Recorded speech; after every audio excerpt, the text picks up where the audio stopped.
తాజా 30 నెల్లూరు జిల్లా రాజకీయాల్లో సుదీర్ఘ అనుభవం ఉన్న ఆనం సోదరులు చంద్రబాబుపై మండిపడుతున్నారు.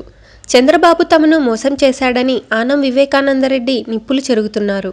దివంగత మాజీ సీఎం ఎన్టీఆర్ ఆనం బ్రదర్స్ను రాజకీయాల్లోకి తీసుకువచ్చారు. ఆ తర్వాత కాంగ్రెస్లోకి జంప్ చేశారు. కాంగ్రెస్ అధికారంలో ఉన్నంత కాలం ఆనం రామనారాయణ రెడ్డి మంత్రి పదవిలో ఉన్నారు. కాంగ్రెస్ సినిమా అయిపోవడంతో ఏం చేయాలో అర్థం కాక టీడీపీలో చేరారు. నిజానికి ఈ బ్రదర్స్ వైసీపీలో చేరాల్సింది, కానీ అధికార పార్టీలో చేరాలని భావించారు.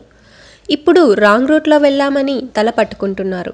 ఆనం సోదరులకు ఆత్మకూరు టికెట్తో పాటు ఎమ్మెల్సీ ఇస్తామని చంద్రబాబు హామీ ఇచ్చారు. గవర్నర్ కోటాలో ఎమ్మెల్సీ పదవిని ఆశించారు. కానీ నంద్యాల జమ్మనమడుగులో ముఖ్య నేతలైన ఎన్ఎండి ఫరూక్, రామ్ సుబ్బారెడ్డిలకు గవర్నర్ కోటాలో వచ్చిన 2 ఎమ్మెల్సీ పదవులను ఇచ్చారు. నంద్యాలలో ప్రస్తుతం ఎన్నిక జరుగుతోంది. అక్కడ మైనార్టీలు పెద్ద సంఖ్యలో ఉన్నారు. అందువల్ల ఫరూక్కు ఎమ్మెల్సీ పదవి ఇవ్వడం ఎంతో కొంత ప్లస్ అవుతుందనేది చంద్రబాబు అంచనా. ఇటు జమ్మలమడుగులో రామసుబ్బారెడ్డి తన ప్రత్యర్థి ఆదినారాయణ రెడ్డికి మంత్రి పదవి ఇవ్వడంతో ఉడికిపోతున్నారు. ఆయనను తక్షణం శాంతింపజేయకుంటే పార్టీ నుంచి వెళ్లిపోయే వైసీపీలో చేరే సూచన కనిపిస్తోంది. అందుకే ఆనం బ్రదర్స్ కంటే ఫరూక్, రామ్ సుబ్బారెడ్డి ముఖ్యమని చంద్రబాబు భావించారు. అయితే ఇప్పుడు ఆనం బ్రదర్స్ చంద్రబాబుకు రామ్ చెప్పి లోటస్ పాండ్లో వాలిపోతారని భావిస్తున్నారు.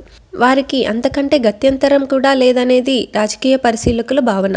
టీడీపీలో చంద్రబాబును విమర్శించిన తర్వాత ఆ పార్టీలో ఆనం బ్రదర్స్కు ఇక భవిష్యత్తు లేదని చెప్పవచ్చు.